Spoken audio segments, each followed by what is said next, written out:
Okay, and we are now live. All right, that's perfect. So, some few technical challenge, but definitely we've gone through. So, hello everyone. My name is Phil. I'm from Let Us Talk It team. Let Us Talk It is an initiative made by uh, Cogent Integrated Business Solutions. So, they're an IT company by nature, which is based in Detroit, Michigan, United States, and they have offices in Spain and India as well, and they wanted to give back to the community. And the best form to do it is to share knowledge for free by creating this online platform. Let us talk it to invite people, professionals from around the globe, and exchange knowledge and information, and without costing anything. So we call this Let Us Talk It Zipinar, as we try to zip in two topics in one session just to minimize the time consumed but maximizes the information being shared by our seasoned professionals that we invite here. We believe that information or knowledge can also be searched within your browsers, but what you don't what makes this Zipiners valuable is the experience, the rich experience itself of our seasoned professionals that they will be sharing here today in our Let Us Talk It live webinar. So join in, and from anywhere you are, you can join in YouTube live on Facebook, on LinkedIn as well. Much better if you join in Zoom so you can interact with our speakers, uh, can ask questions and add inputs direct to our guest speakers. All right. And I'm very excited to introduce our guest speakers today. But first, we will introduce the first topic that we have, which is cybersecurity or digital arrest scam. That's a topic. And the one who will be giving that topic is Swati Nitin Gupta, a cybersecurity evangelist and a technical writer as well. And her interest and fascination is in cybersecurity and cloud security for SMBs and SME market. And also a volunteer cybersecurity champion with the National Cybersecurity Alliance, and also write about deep tech like data science, artificial intelligence, and deep learning. And similar to other kids on the block in relation, so she also additionally do proofread and edit the written material on those that she have written about that we have mentioned earlier. And also about the topic, the scammers exploit fear by falsely claiming you are under investigation or facing legal action, pressuring you to pay large sums to avoid arrest. And preying on anxiety and urgency, they manipulate victims into handing over their life savings in exchange for a fabricated promise of safety. And this is what we will tackle with Swati Gupta. And let's welcome her in Let Us Talk It platform. Hello, Swati. Thank you for joining us today. Thank you. Thank you for inviting me. So, should I start or will you introduce the second speaker and then we'll start? Yes. Yeah. Feel free to start, and we're excited to hear about this topic as this is quite sensitive, and this might save a lot of accounts or people definitely. Okay. Am I audible enough? Yes. Okay. So, digital arrest scam. When I chose this topic, Phil and all the other people who are joining in, it is very essential to understand that there is no concept, legal concept of being arrested digitally. No law force, no police officer, nobody can arrest a person, an individual through video call or through a call saying that you are arrested virtually and you are house arrested. That's not possible. There is no legal thing about it. There is no law in India or I assume in anywhere in the world. There is no law that anybody can be arrested through video call. Like if I'm talking to you and some and you tell me that you're arrested with no arrest warrant, nothing. Okay, now how does this work and why is it gaining importance? The reason it works is the scammers or the callers or the criminals exploit our human psychology, right? What is human psychology here? It needs to understand, we need to understand that we get scared, we are driven by emotions. So now when we talk about humans, humans are basically driven by emotions. We are not thinking machines. We do not think. When emotions cloud our brains, we just our brains freezes and our emotions take over. So when our emotions are taking over, all the kind of emotions, fear, anxiety, helplessness, these are the kind of things we feel. So imagine if you get a call from an unknown number saying that we've received a parcel in your name which has an illegal substance in it, right? We've received it in your name from so and so country, or from some, and it was, or we have received or you were sending a parcel to so and so country which we have seized because it contains illegal substance. Now the first thought would be, I didn't send it, or I was not expecting it. But then, how do they play on your emotions? They go in for the kill by saying that we have the proof. We have your Aadhaar card number.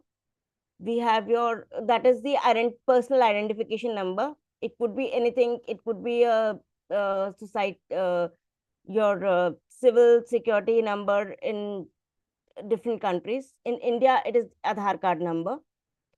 So your Aadhaar card number, the transaction took place with your Aadhaar card number. It has your name with your credit card details. So what are we saying here is your Aadhaar card was compromised, your credit card was compromised, or it may not have been compromised. It's all fake. The scammer has got your details from your social media sites, and now they are faking it and they're trying to scare you. Now, how do they scare you? They'll say that you will be arrested. And to avoid the arrest, you need to pay certain amount in cryptocurrencies. Why they want in cryptos is because cryptocurrency is there is no trace for it. You cannot trace it, or you cannot retrieve it. Even if you report, the very few cases which have received their money back, right? We have seen a lot of cases. I'm not sure whether you guys are aware, but in India, nobody was spared. Since 2023 to 2024, the statistics says the first case that came around was of an IT student, a 17-year-old girl from one of the cities in India, who was house arrested for 72 hours. She was not allowed to switch off her phone. She was not allowed to switch off her video call. And she was not allowed to call anybody. She was not allowed to receive anything. The first thing that I'm not saying that you should, the reason why these scammers get onto you is they play on your fear. We tend to get scared when we hear these things, that you will be arrested. We have this fear of police, of arrest, of jail, of this thing. But there is no virtual jail. Another thing, when we have not sent something, or when we have not done anything wrong, even then they catch us at the time when we are least aware of our surroundings. It could be wee hours of the morning. It could be like you coming from the gym, like it happened in the case of a YouTuber. He was returning from the gym. He was distracted. He was thinking about his day, and he got a random call, which asked him to switch to a video call. Unknown number call. He switched on to the video call, and that's how his turmoil started. A renowned model had the similar case. She was preparing for a shoot. She was thinking about her shoot, and she got a random call, and then the caller asked her to come on to the video call. So all these things, they play on your emotions. Now, how do we stay aware? Awareness with mindfulness is what I always tell my anyone who comes and ask me, how do we stay aware? You stay aware. Awareness is, do not, I'm not saying that do not pick the random calls. Sometimes you have to pick up, sometimes you tend to pick up, but you have to stay mindful. A random call asking you to switch on to video mode, or going to a separate room to talk, disconnect the call immediately. Now, digital arrest can also happen, like in the recent case I had read was, there are fake police officers coming to your place and with the arrest warrant as well, asking you, saying that you're arrested, that we have received arrest warrant from you. You need to verify from the police station in your area.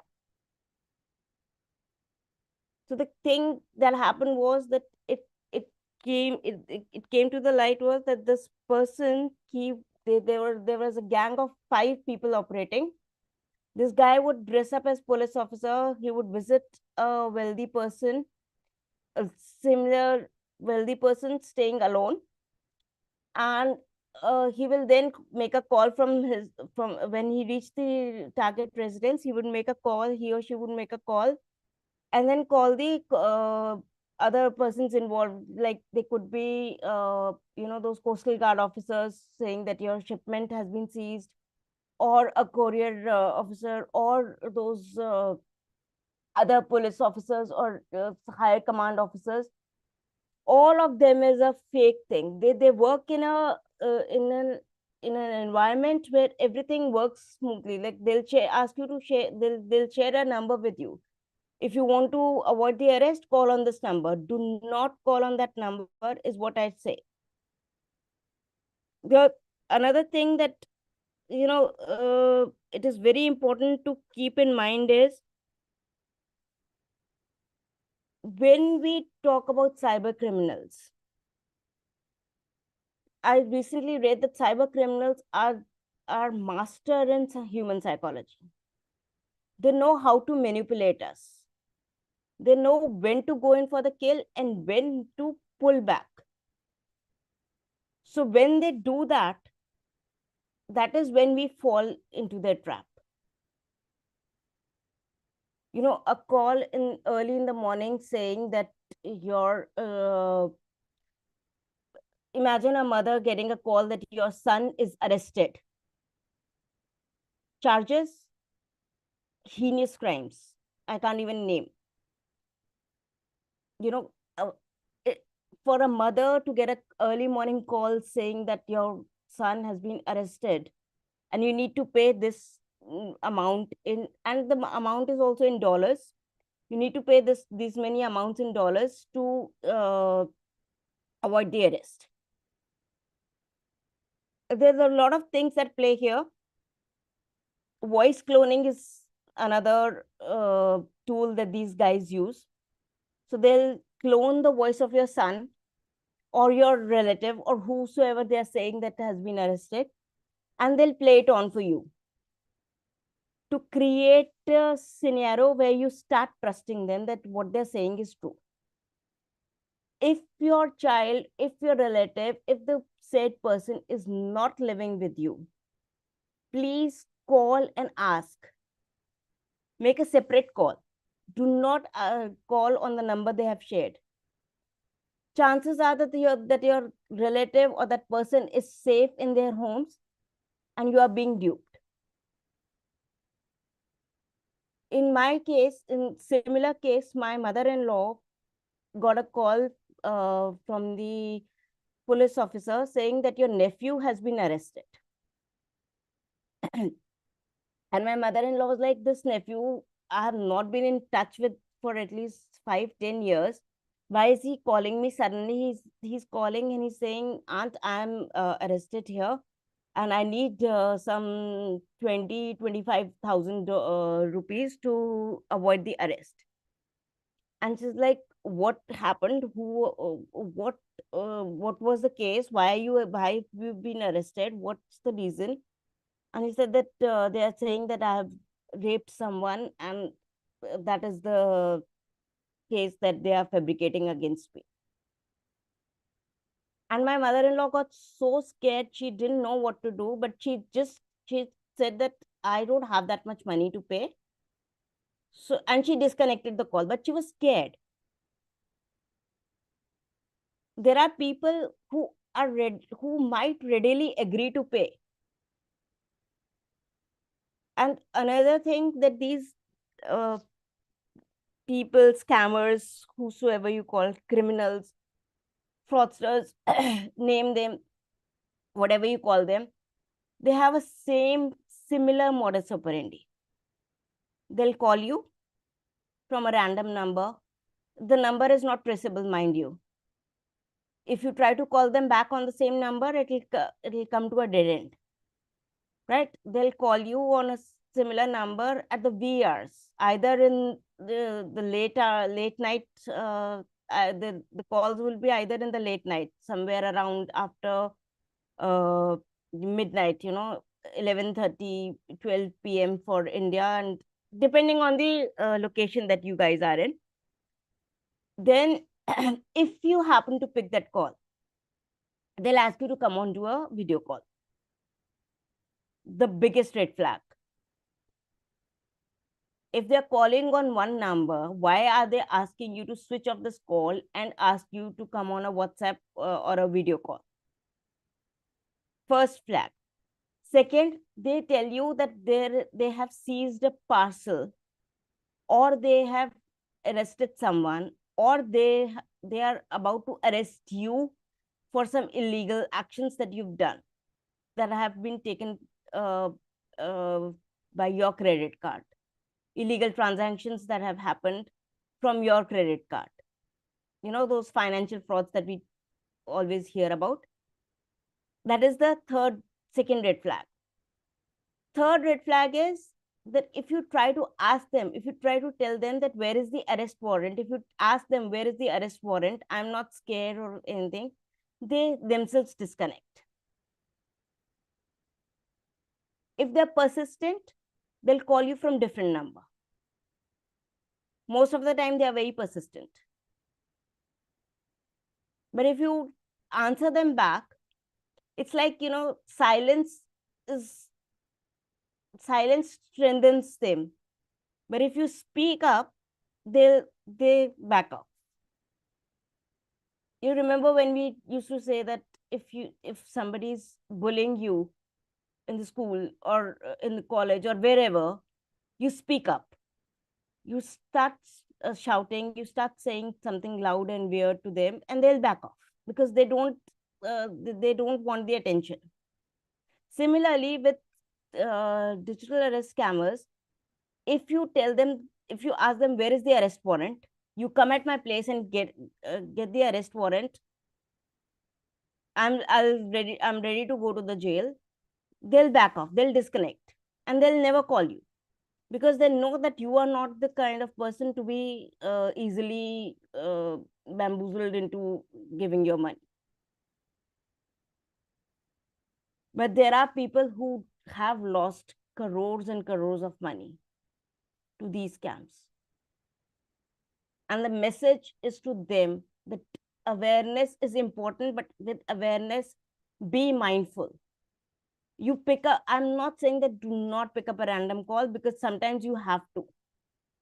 Sometimes you're so distracted, you're busy in your household work, or you're busy doing your regular work, and you get a random call, you tend to pick up. If you're talking to someone and there's a call on the phone, you tend to pick up the phone. You pick up the phone, no problems.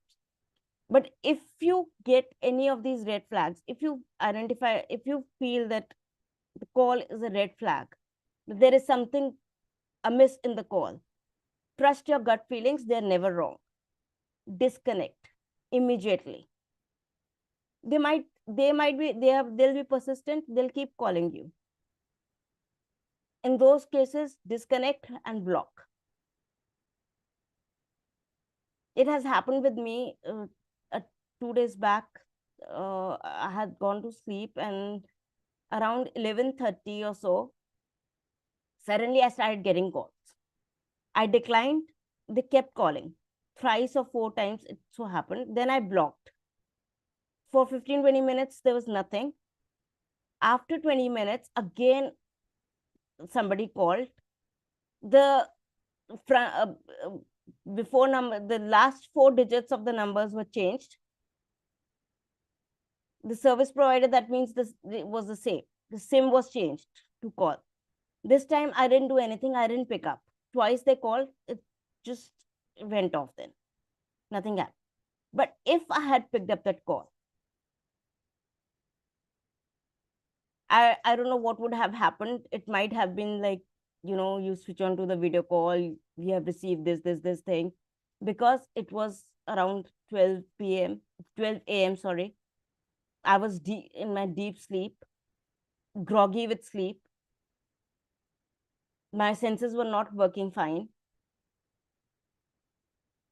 So that is where they catch you unawares. So whenever I say to stay safe, you need to be aware all the time, every time. Gone are the days when we could trust anyone and everyone blindly. Now it's like trust with a pinch of salt, especially with your details. Do not share anything on over on social media that might get you in trouble. And by trouble, I mean, what I mean is not legally trouble. Trouble I mean is that that could be manipulated by the scammers. So the key points I want to reiterate here is, there is no concept. Please understand, there is no legal concept of being digitally arrested, virtually arrested, or cyber arrested. A police official has to show in person with a proper arrest warrant, saying that, and your crime particular described properly in that or arrest warrant. So there is no concept of digital arrest. If somebody calls you and says you're arrested, you're digitally arrested, please tell them that, okay, show me the arrest warrant. The moment you tell them that show me the arrest warrant, chances are they'll disconnect, because they know that there is no concept of digital arrest. This entire term has been created by scammers to scare the people. And most of the time, the targets are either the senior citizens, because they are not that tech savvy. They're not, they tend to get scared easily, or the teenagers. Now, why I say teenagers? Because teens are tech savvy, but they're not street savvy. They're not as experienced to understand whom to trust and whom not to trust. Right?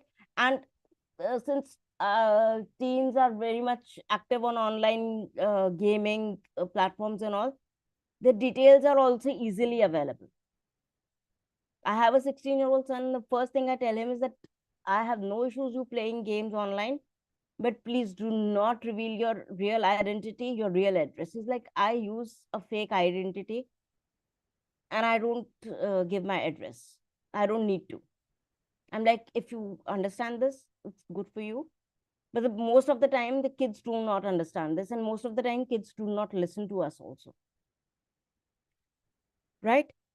Second thing is that there is no, since I said there is no legal concept of digital arrest, no police officer or no law force or no cargo or whosoever coastal guard officer can say that you are digitally arrested and make you stay in your own home, arrested in your home, that you cannot switch off this phone, that you cannot call. You can always call. And if you cannot call, you can always text. text, report the thing to your local cybercrime office, cyber cell office, or report it to your local police officer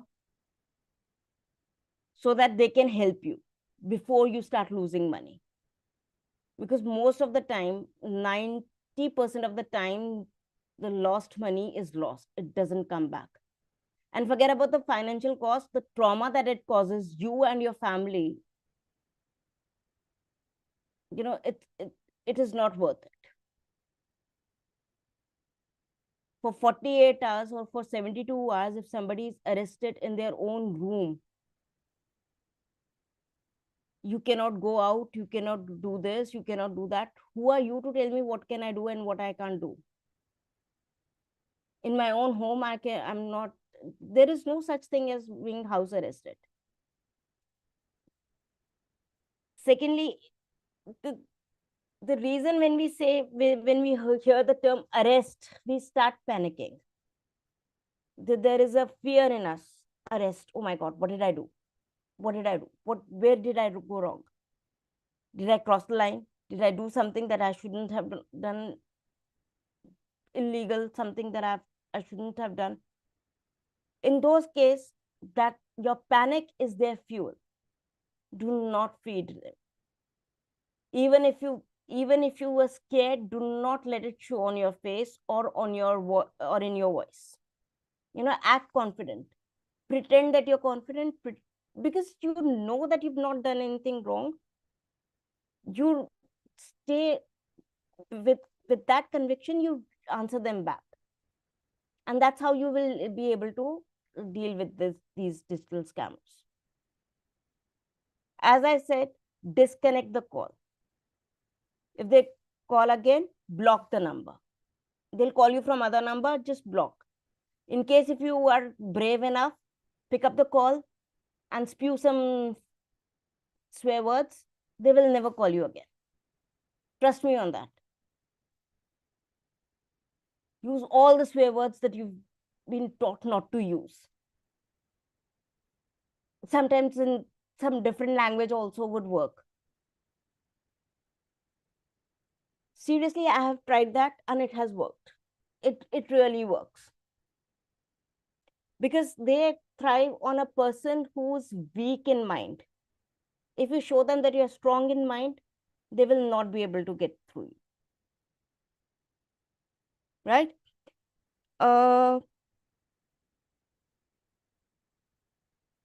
Again, I would like to say that being aware is good, but being mindful is where you need to practice, is what you need to practice. When I say mindfulness, I'm saying is that being alert and agile even in your sleep, and not trusting. You should not trust anyone.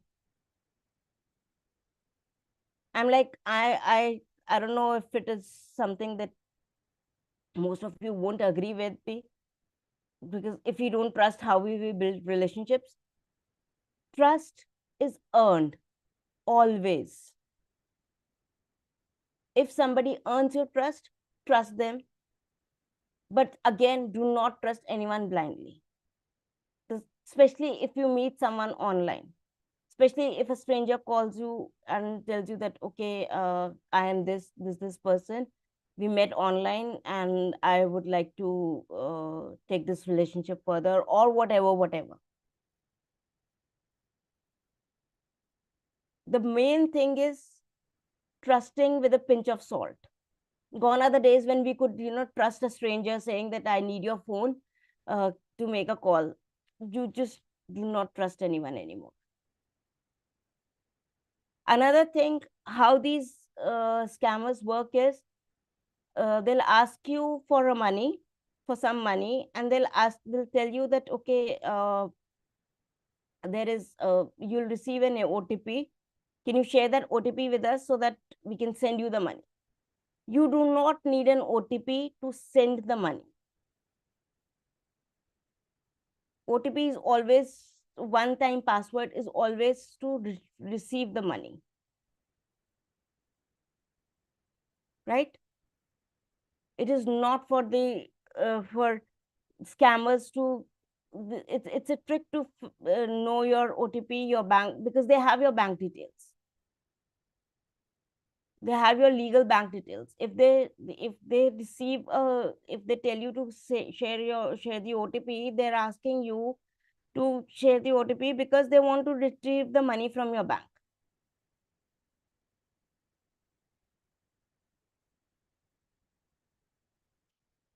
Right?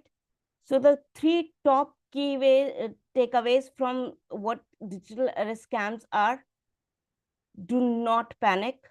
They play on your fear, right? Do not let that fear get, do not let fear overpower you. Be confident you have done nothing wrong. There is no concept of digital scam, digital arrest. So do not get scared of it. If somebody tells you that digital arrest, you're arrested digitally, you tell them that show me the warrant. And nobody can arrest you through a video call. It's like, okay, I'm calling Taiba and I want to arrest Taiba. Taiba, you're digitally arrested, or Phil John, you're digitally arrested. No, nobody can do that. Nobody has the power to do that. These are the three key takeaways. One, they play on your fear, so do not let fear overpower you. Fear, anxiety, helplessness, panic, anything. Do not let emotions overpower you, is what I would say. There is no concept of digital arrest, so don't get scared by it. Reply to that person. Second, third, nobody can arrest you through a video call, and nobody can ask you to not use your phone or anything while you're arrested. Even the police officials in the real jail also don't do that, right? So these are the three key takeaways from my topic. I hope everybody stays safe, stay secure. Your security is in your hands. How you stay safe is in your own hands. Thank you. Thank you, Phil John, and thank you all the audience. Thank you, Swati.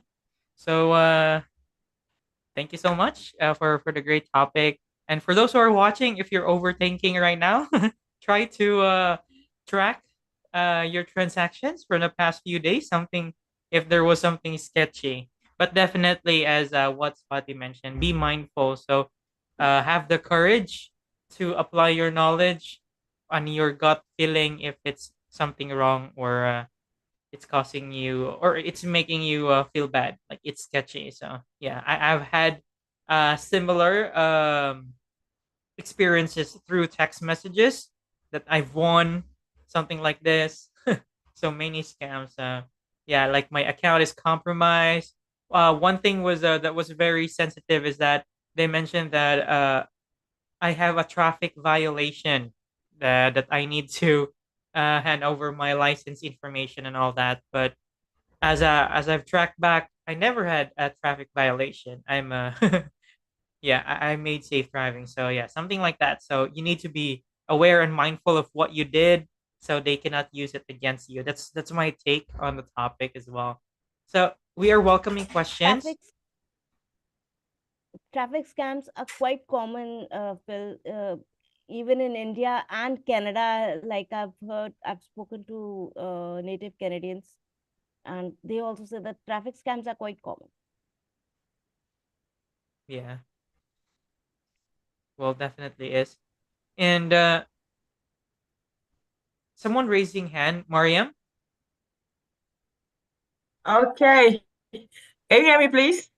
Yes, loud and clear. Okay, thank you so much. I'm very sure I really like. Thank you, Swati, for that wonderful presentation. I was like, wow, so this is what is happening. I've been seeing it on your posts on LinkedIn. Well, like this, I've never been heard of it. Not yet in Africa, and to be precise, in Nigeria, to be precise, not yet. But it's something that we have to like watch out for. Like they say, to be for one is to be for arm. Like we are equipping ourselves, we are like getting ready in case. Yeah, in true, case true. it's going to be on our doorstep. And I want to say that I think the weakest link in cybersecurity is the human part. That's the of the users. And that's why we always want that awareness. We just have to Well, create that awareness. And this one thing that I've seen you doing, I'm trying to like follow your footsteps. Let's create that awareness. Cyber thank you, thank criminals you are so becoming cyber criminals are becoming more sophisticated, and with the advent of AI, before we used to say you have to like check for spelling mistake, check for that. AI is equipping them, giving them that power that you cannot even notice that spelling mistakes again. And we say anything that is too good to be true is fishy. Like anything too good to be true. If somebody call you and telling you you have been arrested, why? What did I do? Why would they arrest me? And you know you are not guilty. Why would you want to pick your call and be scared? So I want to emphasize mindset change. You have to be sure of the cyber criminals normally use that your mindset, and they will send something to trigger you to make you fear, and before you know they will just use it against you. So thank you so much for that. I think we're going to I'm coming to your DM on LinkedIn. We're going to like thank you so yeah. much. Thank you, thank you. Alrighty. Thank you so much, Mariam. And we have Rajav. Are there emerging tools or technologies designed to detect and prevent digital arrest scams more effectively?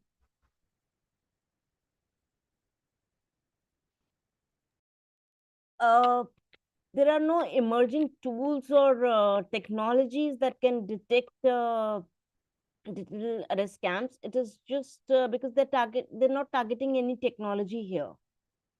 They're not targeting any process here. They're targeting human mind, human psychology. So human minds, like Mariam said, that human is the weakest link, but we are also our first defenders.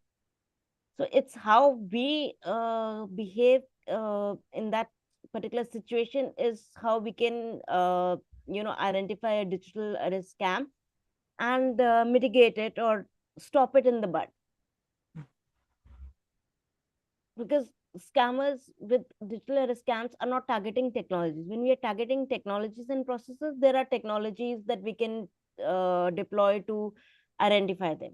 But when it comes to human mind, there is no such technology that can be, you know, uh, applied to a human mind to identify uh, a digital scam. It is all up to us how we how aware we are and how mindful we are.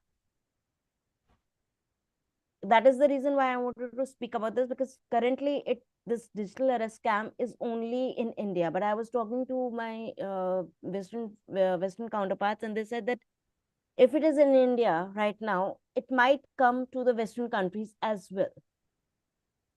So I was like, maybe currently it is not there. I've not heard about it. Currently, it's only in India. Okay. There is something that we should be aware about. So once we know about it, we are in better position to dissuade it and deal with it. Alrighty. All right. Well, thank you so much for that valuable information. And Swati, again, thank you Thank you. so much. Yeah, for Thank bringing you. that one here in Let Us Talk It platform. And yeah, for those who wanted to connect with Swati, you can just search her name, Swati Nitin Gupta, on LinkedIn. Send her a DM and a connection invite so you can discuss further or consult with her in regards to her topic or other matters that in her expertise, definitely. All right. So we will be moving on the second topic that we have for today's session. And the second topic that we have is the role of UX communities in shaping AI driven innovation. So, AI is transforming UX design, research, and product innovation. But how do UX professionals stay ahead in this fast evolving landscape? So, in this session, uh, with our guest speaker for this topic, will help us explore this area. Um, our speaker for this topic is Taiba Zulkarnain founder of Ask UX Pakistan, and a seasoned business development manager with over 7 years of experience in strategic planning and sales management of UX focused organizations. And she prioritized effective communication to create a strong public image, improve customer relations, and secure high profile clients. And she has a background in digital marketing and expertise in leadership, and built brands from scratch and designed ROI boosting strategies. And please help me welcome Taiba Zulkarnain for the second topic. Hi, Taiba. How are you today? I'm doing well. Thank you so much, Phil, and thank you so much, Swati, for such an insightful discussion. Uh, I'm doing well. And since we have only like 15 minutes left, should I precise my discussion or I can continue You with the can routine? you can continue. Like if we move past the hour, that's okay. So yeah, it will be Okay. fine and better. Okay, thank you so much. And hello, everyone who have joined us on YouTube, Facebook, LinkedIn, and on Zoom as well. I'm really excited to be here and part of this community as well. Uh, Today, I am going to discuss something that is shaping our industry. Yes, the intersection of AI, a really buzzword nowadays, UX, and the communities. We have heard a lot about like what AI can do and how it is shaping the industries. Uh, Similarly, it has really great impact in UX industries as well. So, what I am going to discuss today is how AI is changing user experience industry, why UX communities matters, and what role can UX communities can play in AI innovation and AI driven society, and finally the role of Ask UX. Ask you that is a local based community that aims to empower the local UX designers, the freelancers, and anyone who is in any mean connected to UX and in the design industry. So let me start with how AI is changing UX industry. The people who are already in design or in software development or any kind of relevant industry, they know that there are a lot of tools that are integrating AI into their system. Like Figma is one of the most commonly used and widely used tool in nowadays that already has integrated the AI. We have heard a lot about ChatGPT, DeepSeek, and then Mid-Journey that is generating images and designs for us. Similarly, we have Firefly by Adobe, and we have Canva that is also widely used. So these are all the tools that are AI-powered design tools. Similarly, the user experience research has been reshaped, and the big data we can easily debrief the data using the AI tools. And then we have automated UX testing, and the part of the real user has been reduced due to AI. But with these facilities, with these empowerment, with these amazingly working tools, we really do have a concern like where will be the human element and how we can keep the UX human centric.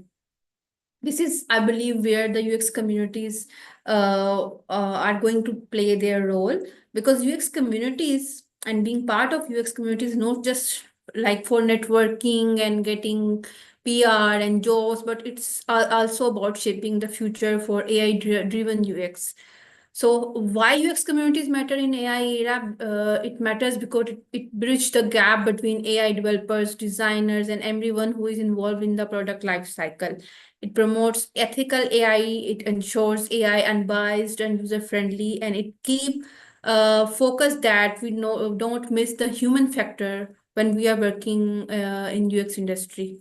It also helps to upskill and knowledge sharing session and what tools information like when because in this fast moving world we have a lot of tool, and there are a lot that are coming like tomorrow and next day in future. So UX communities ensures that we keep everyone updated like what we have new industry and how it is going to play a positive role or a negative role. Similarly, it helps in problem solving and innovation because you have like uh, integrated sessions, you have webinars, we have discussions that helps the people and the people in UX to uh, solve their product related problems and promote the discussion that leads to innovation. So how UX communities drive innovation? Like, why do we need these communities in UX industries when we have AI, when we have these magically working tool? I will share the example of Norman and Nielsen Group. The people who are in UX industry must have known their name. And similarly, there is an other international organization, Interaction Design Foundation. These two communities are working really great, and these two organizations and communities are influencing the AI-driven product success. But as we all know that the people who are living in the third world country don't have easily access to these communities because they have to get the paid membership, they have to be in touch and pay in US dollars. So this is where local communities comes like AskUX and how they drive innovation in AI products like in these kind of community. For example, in AskUX, we promote live discussions, we promote feedbacks on real products to get the UX designer insight what they are going to have and what they should include with the user data. Similarly, we have cross-industry knowledge sharing session like we have data scientists, we have product engineers, we have developers, we have marketers in our industry, in our discussion. So UX designers can have a cross-industry networking and knowledge and can see the perspective of other people that are part of their journey and the product lifecycle. And similarly, we have open source collaboration, AI ethical discussions, to promote the ethical use of AI that is a dire need of today's world. So, how Ask UX empower designers in the AI age? I have been asked a lot about this, like why Ask UX? There are a lot of communities like this, then why? So the first and foremost thing, this is a local Pakistani community that is aiming to empower the Pakistani designers, UX designers, and freelancers by providing them free webinars, providing them real feedback on their portfolios, on the work they are doing, and encouraging them the use of AI products, but the ethical use. And the future vision of this community is that we are not only going to build a job portal and a portal that is going to empower and network the UX designers and freelancers in Pakistan, but also it is going to help them upgrade their skills by providing them course. We are already running a bootcamp session for them as well. So this is about Ask UX. That was the topic. And last but not the least, the future is AI driven, but we do need human factor in that. For that, we do need UX communities to ensure the AI remains human centric. This was about me. Thank you so much. Wow, that was a very brief, concise, and yes, Swati. You're on mute. Swati, you are on mute. Sorry. So, Taiba, Yes. I wanted to ask, how do you guys stay human centric with AI driven within AI driven UX communities? Like, what is the approach that you guys uh, follow to stay human centric?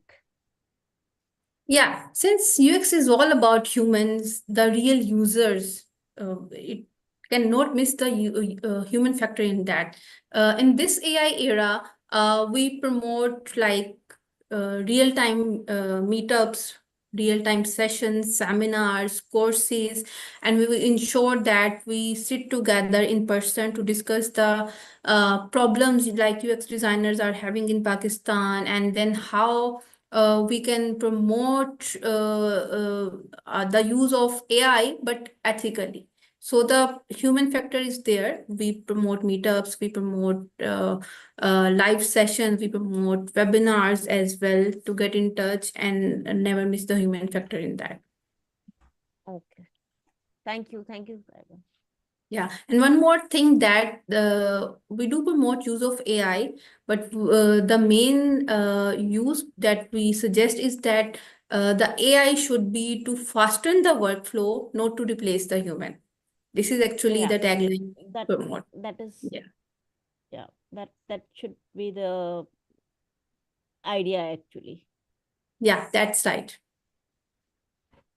Thank you, Exactly. Taiba. Thank you. Welcome.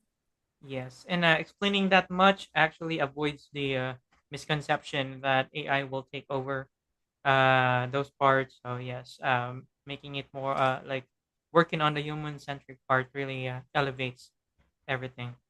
And It's a long it's a long time before AI can replace humans.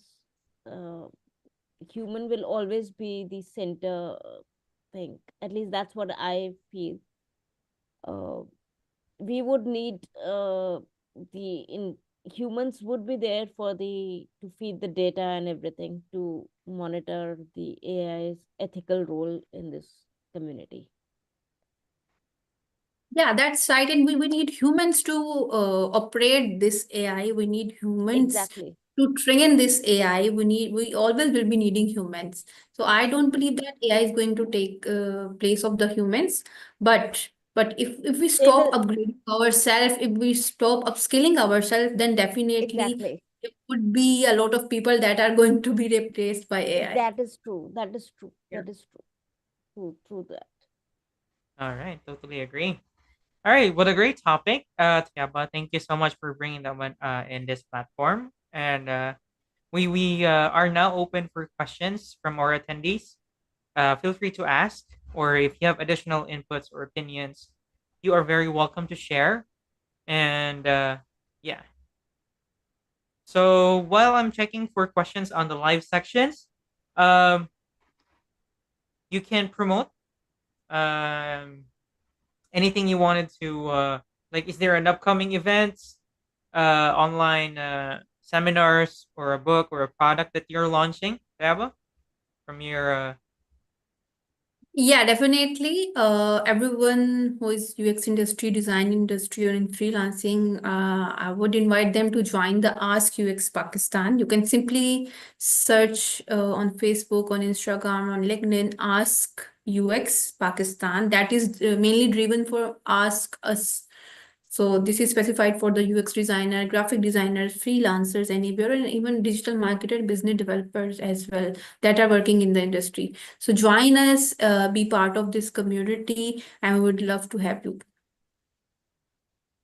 already. And about Swati, yeah, anything you'd like to promote? Nothing.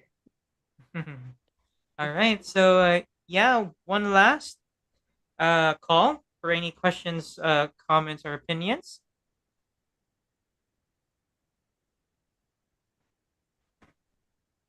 All right. That was fast, yeah. But I really thought you'll be going more than the hour, but yeah, we are prepared for that. So it's not very constrained to just 1 hour, because there are cases that questions are thrown and long answers are given. So all right, so we have a few minutes before we end, and yeah, we have from Nakwa S. Thank you, and great insights from both ladies. Appreciate that. And yes, Priyanka said that I'm glad I haven't encountered such situation yet.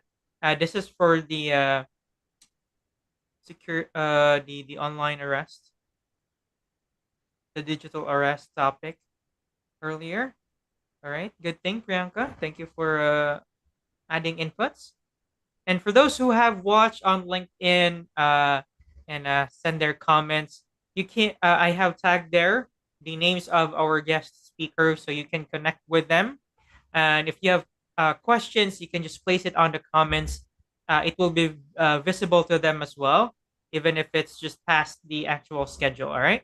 And this is a recorded session. This will be uploaded on YouTube, Facebook, and LinkedIn. So in case you missed this live session, the recorded one is available. So make sure to watch, drop your questions, and send connections to our guest speakers for additional infos, or if you just want to check their works, definitely. All right. So again, before we end today, pleasure and great honor for accepting the invitation of doing a guest speaking today, Swati and Tiaba. It's really an honor from Let Thank Us you. Talk It team. Thank you so much.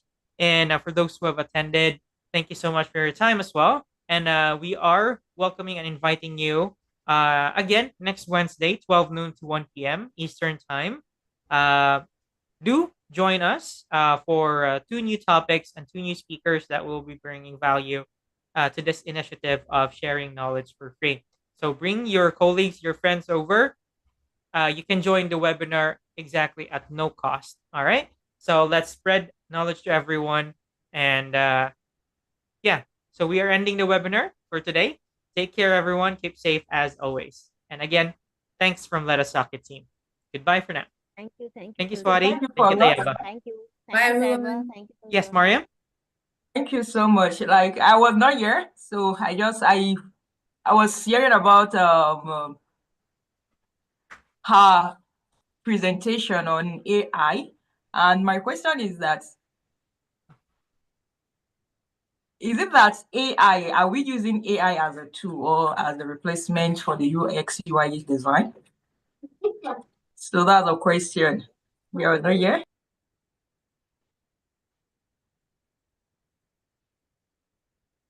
Mariam, can you please come again? I just skipped the last part. Or if you can write that down for us. Okay, my question is that AI that you're using for UI UX design, like UX community or the UI UX design, are the community using it as a tool or are they using it as a replacement for their own creativity? Okay, that's an interesting question. Actually, nowadays we have merge of both. Some people, if we see worldwide or if we see in overall a trend that some people are using it for fasten and speed up their workflow, but most of the people are using it for replacing the creativity.